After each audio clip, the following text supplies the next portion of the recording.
en Cristo y en la patria. Dirán las crónicas y dirán bien que Jordán Bruno Ollanta nació en Buenos Aires el 2 de octubre de 1909, que cayó asesinado por una banda marxista el 22 de agosto en la vereda misma de su casa, santiguándose el domingo 27 de octubre de 1974, camino a la Santa Misa. No eran los guerrilleros sus únicos enemigos. Militó Ollanta contra la perversión ideológica en todas sus formas, y para su gloria lo odiaban por igual lo querían muerto, tanto las izquierdas terroristas como las derechas liberales y plutocráticas. Esto es cierto. Pero el crimen ocurrió en plena guerra desatada por el comunismo internacional contra Argentina. Tuvo brazos físicos ejecutores perfectamente identificables y mentes inspiradoras, diluidas y difíciles de capturar con el paso de los años. Pero ahora en tanto muchos de esos brazos ejecutores en persona o en las personas de sus descendientes y herederos ocupan con total desparpajo visibles, elevados y múltiples sitiales públicos, ahora en tanto la guerra revolucionaria del marxismo es asumida, reivindicada y homenajeada como propia en cada acto del actual gobierno y de un modo desembosado, sistemático y abierto, ahora entonces es al actual gobierno al que lanzamos el índice acusador y le decimos: pesan sobre sus hombros criminales la sangre de este justo. Y el justo caído, no quiere indemnizaciones ni museos raposos. El justo caído sigue diciendo con Ramiro de Maeztu y con Onésimo Redondo: vosotros no sabéis por qué me matáis, pero yo sé por qué muero. Podéis quitarme la vida, pero más no podéis. Más no pudieron. Ellos son solo criminales con poder. Él es un mártir con autoridad terrena y celeste. Su nombre, dirá Gerardo Diego, su nombre es la bandera jamás vista, impaciente de entrar en el combate. Dirán también las crónicas, y hablo principalmente para los más jóvenes que no lo conocieron. Egresó de la Facultad de Filosofía y Letras de la Universidad de Buenos Aires cuando promediaba el año 1933. Que llegó a ser rector de la Universidad Nacional del Litoral, así como rector fue asimismo del Instituto Nacional del Profesorado Secundario en Buenos Aires y director de la Escuela Superior de Magisterio en esta misma capital. Cargos todos a lo que arribó en el momento inicial de la triunfante Revolución de 1943, cargos todos de lo que fue despojado cuando dicho alzamiento militar traicionó su quicio católico y nacionalista para dar inicio a la larga y ominosa etapa populista cuyos estragos aún no han terminado. La aristocracia política, intelectual y castrense, que alguna vez supo conocer esta tierra, le confió la rienda de la rehabilitación educacional que la nación necesitaba. La demagogia de los politicastros, de los indoctos y de los uniformados sin honor ni coraje le arrebataron esa misma tarea que sensatamente le había sido confiada. Casi como un signo de los tiempos que sobrevendrían, en el año 1945, año de graves derrotas, Ollanta fue dejado cesante y desde entonces jamás ocuparía siquiera alguno en la vida pública nacional. Tuvo posibilidades provisorias en el extranjero, las desechó para permanecer asido con firmeza a su tierra de oriente. Se quedó aquí porque aquí estaban sus enemigos. Tuvo otros ofrecimientos directivos en el ámbito universitario. Los rechazó, arguyendo legítimamente que debían restituirle primero aquello que injustamente le habían arrebatado. Pero quedó un símbolo de su paso por la vida pública, un símbolo que creyeron arrebatar y no pudieron: el retrato augusto de don Juan Manuel de Rosas, colocado desafiante por primera vez en el despacho oficial del director de un Instituto Argentino de Educación Nacional. El maestro Eckhart, el místico alemán del siglo XIV, relata aquella parábola según la cual un niño desnudo llega a la puerta de un convento. Interrogado que fuera por el superior, se identifica y dice: soy un rey, mi reino está en mi corazón, procedo de Dios, a Dios quiero llegar. Si es así, le dice el superior, pasa, elige el vestido que quieras e ingresa. Entonces, contesta el niño, ya no sería un rey, y se marchó. Así le sucedió a Yenta. Lo despojaron de todo lo ornamental y precioso, pero conservó la realeza en su corazón, y aquel retrato de don Juan Manuel de Rosas luce aún en la que fuera su biblioteca, porque no es uno de esos cuadros que puedan ser descolgados impunemente por un emasculado soldadote. Irán más las crónicas, si son minuciosas y gustan de las paradojas.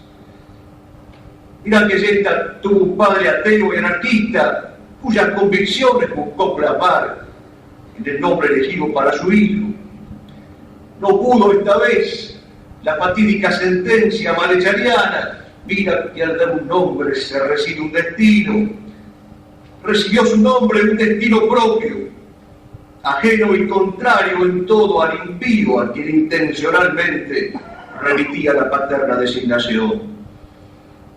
Por Yenta y por su cristiano martirio, Jordán ha vuelto a recordarnos el río aquel del bautismo más importante de la historia, el río de tu nombre y sacramento, la voz del cielo al agua y la paloma. Tu cuerpo es el torreón que se desploma sin rendir arma ni lanzar lamento. Podrán seguir las crónicas con sus relatos paradojales, mostrándonos, por ejemplo, el intento desesperado de quienes fueron sus maestros universitarios en el materialismo, para que aquel joven promisorio no se le fuera de las manos. Lo intentaron todo: el reto al monitorio, la adulación, el velado soborno. Él rechazaba todo, presintiendo ya una afiliación más alta, que llegaría en 1940, cuando buscó voluntariamente el bautismo en la Inmaculada Concepción de Santa Fe. Antes, claro, había optado por la cruzada española, estremecido por aquella voz singular de José Antonio, que sacudió las Españas, levantando la bandera de la poesía que promete. Y un poco antes aún, había iniciado el derrotero intelectual hacia la fe, releyendo los clásicos griegos. De la paideia helénica pasó a la paideia crística, misterioso tránsito que no podría explicar en este caso toda la ciencia y toda la erudición de un Werner Jäger, porque este tránsito solo se explica a la luz de la gracia. De la admiración de la muerte de Sócrates, escribió el padre Eliseo Melchiori, pasó a una ascensión indescriptible que lo llevó al comentario estremecedor de las 7 palabras de Cristo en la cruz. Cruzó ese puente de plata del que tanto recelaba Nietzsche. Por ese puente, Platón nos lleva y lo llevó de rodillas ante la sagrada forma. En 1938 publica en Rosario una pequeña y notable obra titulada Los problemas fundamentales de la filosofía. Es una verdadera expectación mesiánica. Las semillas del verbo ya quieren germinar, salir, dar frutos. En esas páginas se levanta indignado Yenta contra lo que llama textualmente las almas precarias, impúdicas y resentidas que quieren profanarlo todo, y hace el elogio de aquellos libros de la Biblia y de aquellos acontecimientos sagrados ante los cuales, dice Yenta, debe uno quitarse las sandalias y no aproximar las manos sucias. 2 años antes de su bautismo, su admirado Coriolano Alberini habría dicho al verlo bautizado aquello que escribió en las páginas de su Axiogenia, que los valores surgen cuando la vida ha llegado a una conciencia de sí y se manifiestan plenamente a la persona humana.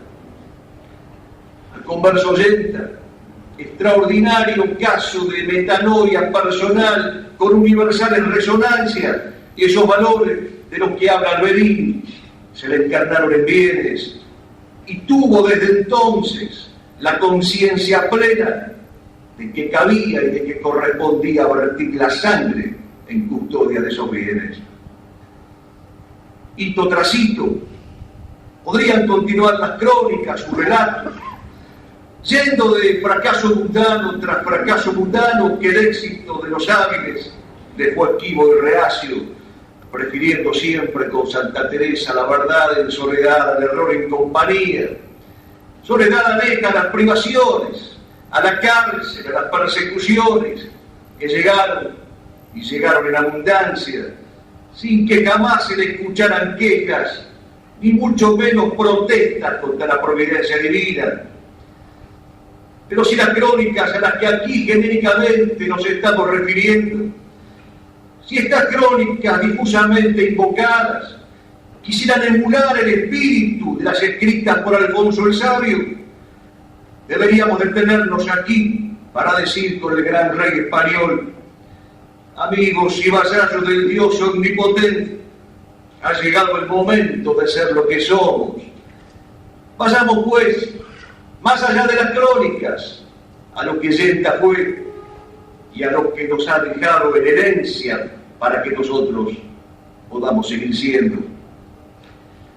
A un hombre se lo conoce en primer lugar por sus amores, en segundo lugar por su palabra, conducta y estilo, en tercer lugar por su pensamiento, en cuarto lugar por sus frutos y en quinto lugar por su muerte. Analicemos cada una de estas 5 posibilidades consideradas. Si es verdad y lo es, aquello que dice San Agustín: para conocer a un pueblo, pregúntale lo que ama.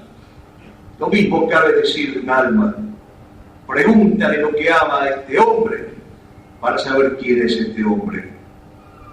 Yenta es uno de esos valores a los cuales se los puede conocer descifrando sus afectos singulares, absolutos, sus adhesiones categóricas e irrevocables, que las tuvo y las conservó. Yenta amaba a Dios, ante el cual el hombre está como una criatura hecha a su imagen y semejanza, ante el cual el hombre tiene una filiación divina, la conoce, la espera, la ama. Pero el Dios de los amores de Yenta no era el Dios de los deístas o el de los teístas, era el Dios uno y trino, ese Dios que crea las cosas nombrándolas, para que entonces el verbo humano, la palabra humana, se sienta obligada a ascender y a llegar a la cumbre, para hacer eco, resonancia, pálpito, corazonada de la palabra divina. El Dios que amaba a Yenta era el que definió el concilio de Nicea: un Dios verdadero de Dios verdadero, un Dios que en Cristo se hace pobre frente a los poderosos de la tierra, sin dejar y por lo mismo de ser rey soberano. Por eso su dolor fue tan grande cuando advirtió que el humo de Satán había entrado en el templo de Dios. Por eso su dolor fue tan grande frente a la cobardía de los pastores. frente a la pusilanimidad de quienes debieron hablar y callaron y siguen callando. Y por eso, en el último dolor, en el dolor de los 11 balazos, se encomendó a ese Dios que amaba y se hizo la señal de la cruz. Te pido que nunca me abandones, Dios mío, que renuncies a todo por quedarte conmigo, que te tenga en mi brazo como ahora dormido y que no te despiertes hasta el fin de los siglos. Amada Vallenta, a la patria, frente a la cual el hombre tiene una filiación histórica, esa patria josé-antonianamente definida como unidad de destino en lo universal, pero de una universalidad que hinca sus raíces en Grecia, en Roma y en la hispanidad eterna. Una patria que es teogonía y olivos, batallas y oraciones, un destino claro colgado de los cielos.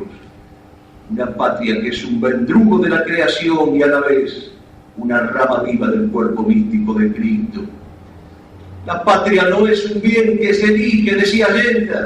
Pertenecemos a esa y debemos servirla con fidelidad hasta la muerte. Claudicar, renunciar, abdicar, desertar es traición, es el más alto de los crímenes. Pero la patria, insistía Allende, es la historia verdadera de la patria. Si quieren falsificarnos la historia es porque quieren robarnos la patria.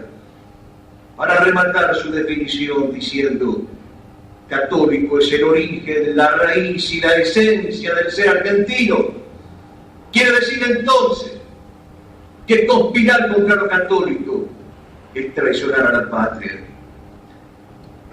Llamaba Allende al hogar, frente al cual el hombre tenía su filiación carnal, para completar entonces las tres filiaciones hidalgas y ennoblecedoras. Ese hogar, dice Allende, es el que brinda la intimidad y protege el pudor de los miembros en un ambiente recolecto y vedado para los extraños. Allí, solamente allí, se atiende al peculiar modo de ser y se perfilan los caracteres.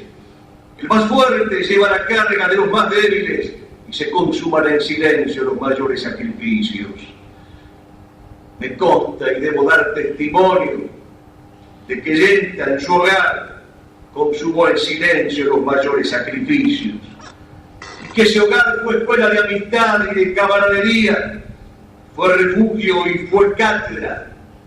Y en ese hogar lo vimos como Anzoátegui lo vio a Chesterton. Hombre vida, creía en el milagro del pan y del tocino, y en la luz clamorosa que se oculta en el vino, y en el hada morgana y el guerrero cruzado, y en la Virgen María y en el Verbo encarnado, y llegaba las cosas y les daba su nombre, y las cosas estaban al servicio del hombre. Por amor al hogar, amaba Allende a sí mismo al paradigma del amor cristiano, expresado en la unión de los esposos, en el cuidado de los hijos, en la lealtad hacia los camaradas y amigos, sobre todo en la adversidad, en el esplendor de los arquetipos y en la promesa de los discípulos. Por eso su dolor crecía, si crecían las expresiones de vulgaridad y de plebeyismo. Comentaba Allende los textos de Castillo de Bobadilla sobre la nobleza y el señorío del alma, y descubría entonces que el rostro auténtico de la sociedad debe contemplarse en la idea divina si quiere ser fiel y verdaderamente leal. Amaba Allende a la universidad, por eso su dolor al verla sin ciencia y sin logos, sin jerarquía ni sabiduría humana, huérfana de teoría y sumida en el más burdo activismo disociador, desaristotelizada, para decirlo con un término por él acuñado que gustaba repetir y que lo condensaba todo, porque si no está Aristóteles, no está Occidente, y si no está Occidente, no está la unidad del saber. Habrá que repetirlo, a pesar de las pseudo-enseñanzas de un evasor de impuestos yanqui, devenido en el filósofo de los resúmenes ejecutivos, siguen siendo verdaderas las palabras del Dante, dirigidas a Aristóteles, que repetía Genta. Es el maestro de todos los que saben, todos lo miran, todos le dan honra. Amaba Genta la verdad, el bien y la belleza, de un modo principal, dominante, categórico, verdad crucificada que con San Juan quería izar sobre lo alto para que atrajera a todos, bien que deseaba atender a sus compatriotas para quienes reclamaba un trato de honor, cualquiera fuese el puesto que ese compatriota desempeñara. Belleza que empezaba por manifestar en ese decir inigualable, ejercitado como un hábito en todas las circunstancias de la vida, esa palabra que era épica, étnica, cultural, batalladora. Las palabras se le rendían a su boca y a su gesto, y entonces, como nunca, era el orador de la cruz en la dura cuaresma de la patria, y entonces, como nunca, de escucharlo, se le aplicaban sus propias palabras, el divino ardor de la palabra que arrebata y entusiasma para vivir con sentido de grandeza hasta las más íntimas de las tareas cotidianas. Nada menos que Hugo Boss salió a reconocérselo generosamente. Tiene usted una prosa rica y profunda, como si fuera de bronce de Corinto. Ese rico metal producto del incendio de la ciudad, en que se fundieron y mezclaron todos los metales, desde el acero de las espadas hasta el oro y la plata de los vasos sagrados. Amaba Genta a las Fuerzas Armadas de la Nación, cuyo encomio trazó en la línea lugoniana. Por eso le estremecía de espanto verlas reducidas a un acto de profesionalistas ascéticos, conducidas por badulaques o buenas de doctrina de guerra contrarrevolucionaria. Y por eso el Dios de los ejércitos los preservó, evitándole contemplar el oprobio de un general cuya mayor audacia ha sido subirse a un brioso taburete, cumpliendo la orden de un repugnante montonero. Si viviera San Martín, al uno le arrancaría el uniforme a tocadas, y al otro le atravesaría la lengua con un hierro al rojo vivo.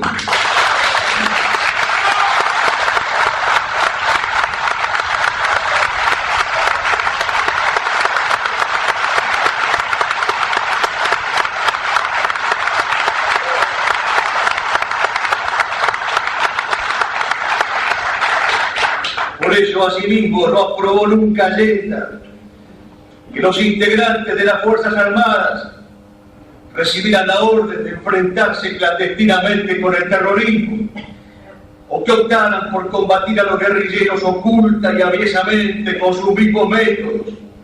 No, dijo en Tucumán en el año 1972, esa manera de actuar es inadmisible.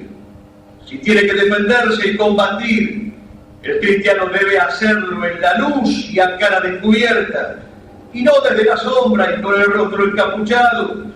Los que tienen que desplegar la lucha armada son los integrantes de las Fuerzas Armadas de la Nación, los cuales, concluye Genta, deben apresar abiertamente a los guerrilleros, juzgarlos públicamente según las leyes de la guerra, condenarlos públicamente y, si fuese posible, ejecutarlos públicamente.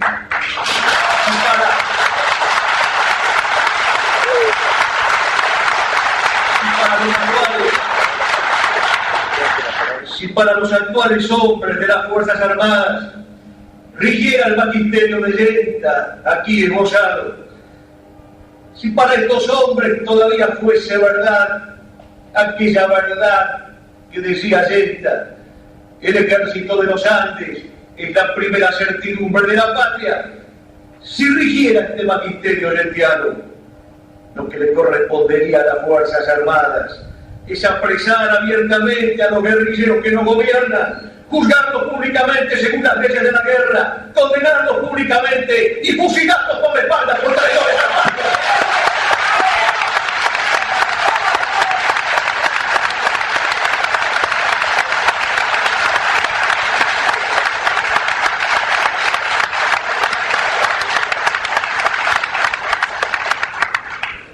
segundo lugar, así como un hombre se conoce por sus amores, en segundo lugar, decíamos, se conoce por sus palabras, su conducta y su estilo. La palabra leyenda, lo hemos dicho, pero hay que ratificarlo. Era un verbo varonil que alzaba las conciencias, que crispaba los puños. Una palabra clamorosa y gigante, por momentos profética, por momentos impetrante. Una palabra que tenía el peso del acero, la altura de la estrella y la exactitud de la geometría. Una palabra que era parábola y arenga y a la vez testamento. Una palabra urgente, una palabra urgida, una palabra que remontaba vuelo, pero volvía siempre al base y a la tierra para fertilizarla.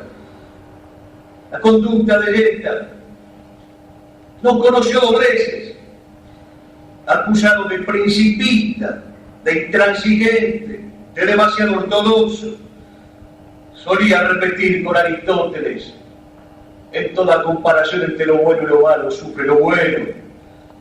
Y había acuñado o amonedado esta frase magnífica: los tibios son los incapaces del sí, los incapaces del no. Le cabe la Yenta, por su conducta, las palabras de San Exupéry: amo el agua pura y el vino puro, pero hago de la mezcla un brebaje para castrados. Para quienes creen que los predicadores de las guerras justas no corren riesgo, para quienes creen que no ponen en peligro los doctrinarios su integridad física, o que proponen salidas extremas viviendo cómodamente en sus casas, Yenta nos dijo: mi cátedra es mi palabra y también es mi vida. Mi palabra me compromete a mí solo. Yo no ando respaldado por ninguna institución ni por ninguna fuerza. Jamás aconsejó cuidarse. Jamás prefirió conservar el puesto al deber del testimonio. Jamás dejó de lado el sacrificio y optó por el beneficio. Yenta eligió el día de león y no los 100 años de cordero. Como eligió los 100 pájaros volando y no el proverbial pájaro en la mano refranero, que esta es la naturaleza misma del quijotismo, dice el padre Castellani. Dejando el viejo pájaro en la mano, escogí los 100 pájaros en vuelo y pisoteando de la tierra el guano, que es mi manera de mirar al cielo. La definición que Yenta da del quijotismo se le aplica. Lo que escribió sobre Don Quijote parece escrito para el mismo 30 años después. Don Quijote, dice Yenta, es el testimonio irrecusable de ese hábito de las esencias, de los principios realísimos. No le perdonamos que se distraiga de lo accidental, de lo que es una vez y nunca más, por una extremada dedicación a lo sustantivo y eternamente valioso. Señor de piedad y de sapiencia, levanta con las manos varoniles de las palabras remontadas, levanta a los caídos, a los humillados, a los menesterosos, hasta la altura de su nobilísima condición y decoro de ser, hasta la excelencia de la imagen y la semejanza con Dios. Su estilo era alegre y optimista, señor del optimismo trascendente, envidiable y admirable, jovial sin desbordes innecesarios, paternal sin afectaciones, afable, vehemente, caballeresco, galante, expansivo. Y porque solo el humilde está en la verdad, al buen decir teresiano, tenía lenta conciencia de sus debilidades y de sus dones, y si no alardeaba por estos últimos, tampoco simulaba no tener las primeras. Del famoso estilo prusiano del que habló Spengler, de seguro se le aplican dos atributos: la ordenación aristocrática de la vida y el carácter que se rige a sí mismo. Pero no era Yenta el erudito, era el sabio, aquel que repetía con San Agustín: vemos las cosas porque existen, no las cosas existen porque Dios las ve.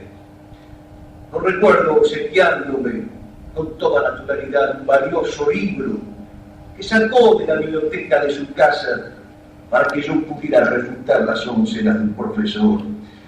No recuerdo un andén de constitución y esperando un tren del interior que no llegaba nunca, desplegando e improvisando una lección magnífica sobre el ejercicio de la longanimidad. Lo recuerdo con su voz bizarra, repitiendo oraciones cadenciosas, casi como los hexámetros de Homero, o como los pareados del juglar siriano. Podía improvisar y reiterar musicales frases ante determinadas situaciones. Era su ejercicio de la trapelia. Lo recuerdo erguido, enorme, protector, recibiéndome en su casa con mi futura esposa.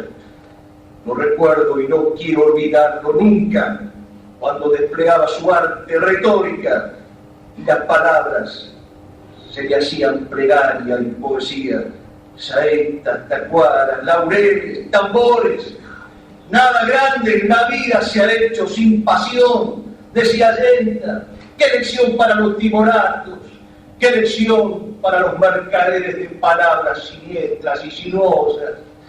¡Qué lección para los que callan, debiendo hablar como deberían! La lección del sí, la lección del no, la lección de la proferición fecunda de la palabra exacta, que remonta hasta la palabra que es el verbo encarnado. Lo recuerdo al fin, y qué oportuno este recuerdo, manuscribiéndome la oración del paracaidista francés, para que supiera yo en plena adolescencia qué cosas debería pedir y qué cosas no. Dame, Dios mío, lo que te queda, dame lo que jamás se te pide. No te pido reposo ni tranquilidad, ni la del alma ni la del cuerpo. No te pido la riqueza, ni el éxito, ni la salud. Tanto te piden eso, Dios mío, que ya no debes tenerlo.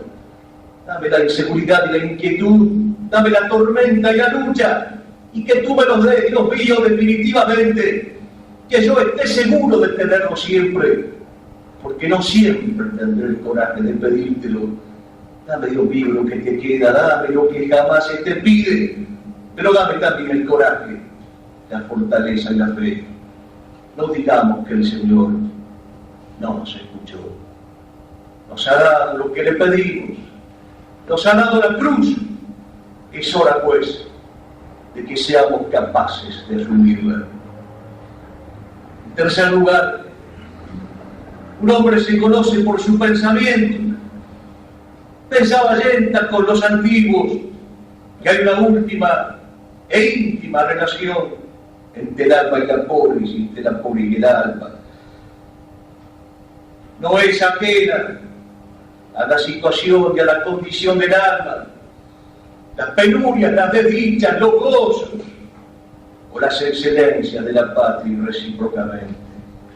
La patria, dice Allende, se levanta y se sostiene, se hace grande y se consolida, o se destruye y se derrumba y se desmorona si el alma de los ciudadanos rectores es egregia o es decrépita. Lo que necesita un pueblo, dice Allende, es teología y metafísica. Casi lo mismo que muchos años atrás había dicho en su destierro don Juan Manuel de Rosas: la primera necesidad de los pueblos es la calma y el silencio. Pensaba Allende que en materia antropológica una opción de hierro se imponía, y la dejó escrita: un hombre dominado por sus impulsos y pasiones, o un hombre libre que vive como San Francisco, muere como Sócrates, se destierra como San Martín, desfacen tuertos y venga agravios como Don Quijote, o colma su vigilia de serena sabiduría como Aristóteles. Pensaba en suma Allende que las dos banderas ignacianas, que las dos ciudades agustinianas no recorren todo, que nos obligan a elegir bien a cada paso. El bien y el mal, dice Marechal, se cruzan invisibles aceros, y es bueno descifrarlos en las cosas.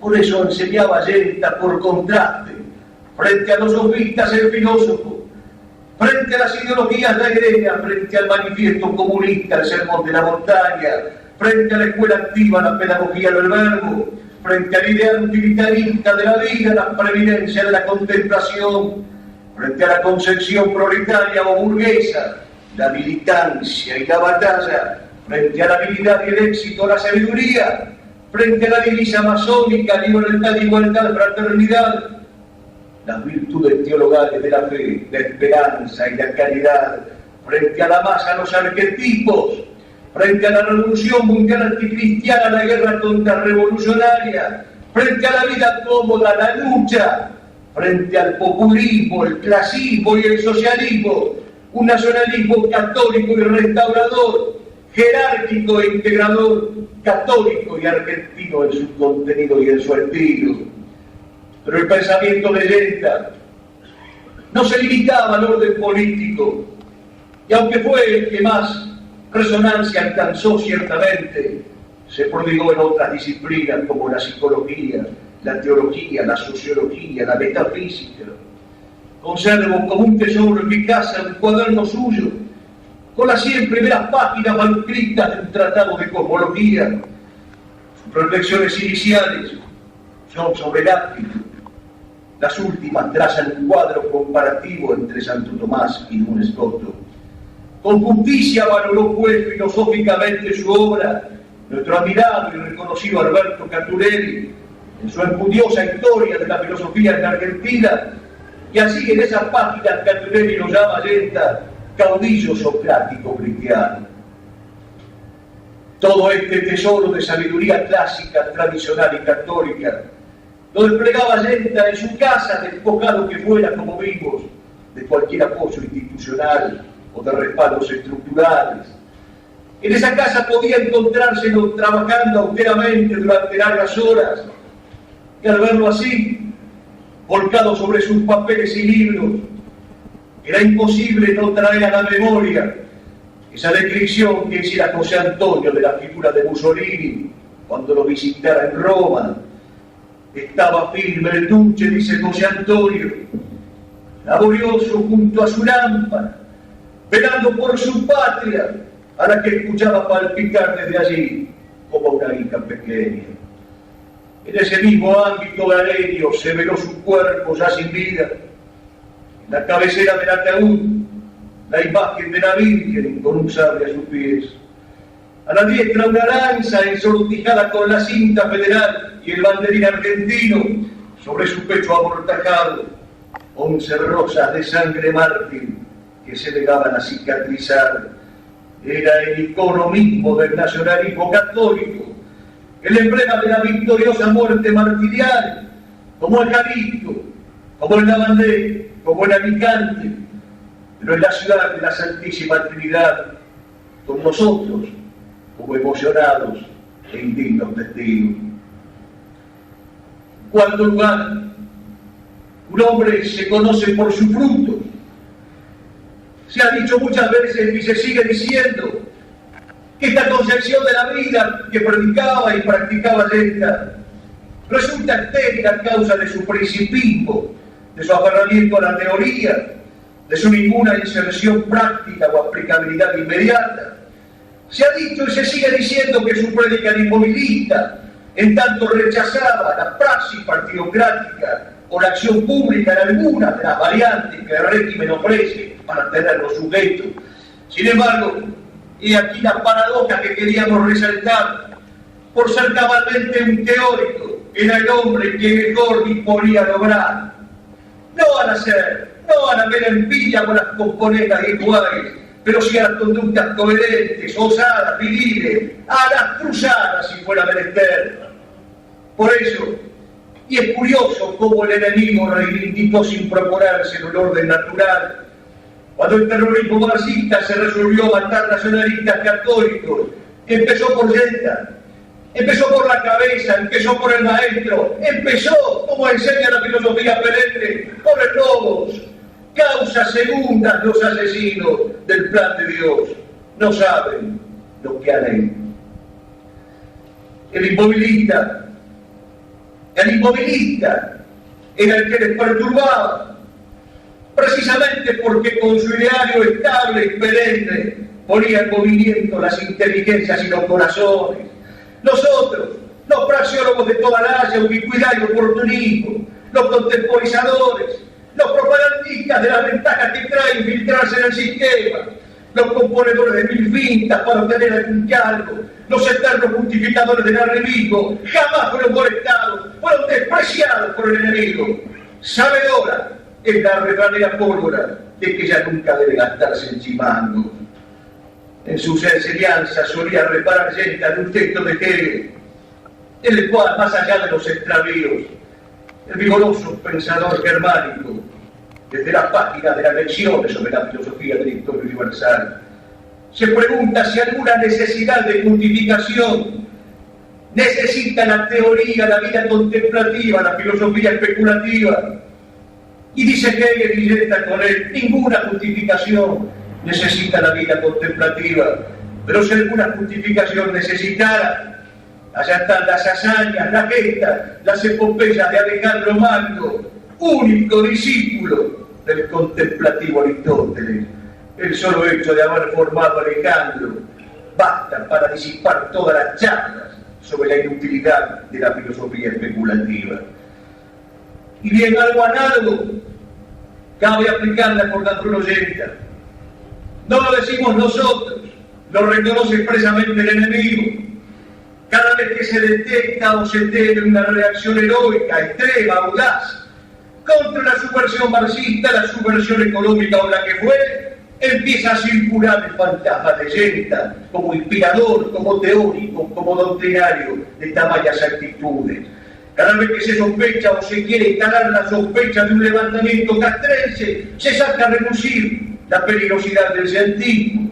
Cada vez que se publica un libelo en contra del nacionalismo, es Yenta quien se lleva las palmas de los odiados y temidos. Cada vez que los institutos militares efectúan las consabidas requisas bibliográficas, de Yenta son los libros prohibidos y confiscados. No sea cosa que alguien en un cuartel recuerde su oficio soberano, se embandere de soles y de espadas y sale a recuperar la patria para Cristo.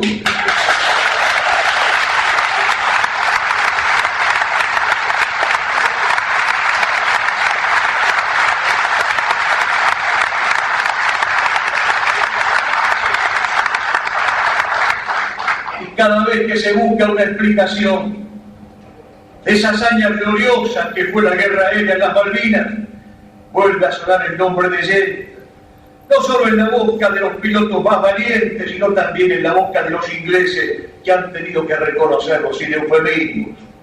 Ábrase con alborozo a modo de ejemplo el libro escrito por Paul Eddy y otros periodistas ingleses, titulado La Guerra de las Malvinas, editado en Londres en 1982 y traducido al castellano como Una cara de la moneda. En el capítulo 17, titulado El Mirlo y el Halcón, dicen claramente estos señores ingleses que las convicciones espirituales de los pilotos argentinos para lanzarse a la desigual batalla con el arrojo y la pericia con que lo hicieron, la fueron recibiendo del magisterio de Yenta, autor prolífico que defendía la devoción no a la Constitución, sino a Dios y a la patria. Sépanlo de una vez los reguleros. Lo que les preocupa a los ingleses no son los expertos en derecho constitucional, no son los que están buscando un artículo de la Constitución para militar en política. Lo que les preocupa a los ingleses son los devotos férreos de Dios y de la patria, capaces de dar la Constitución.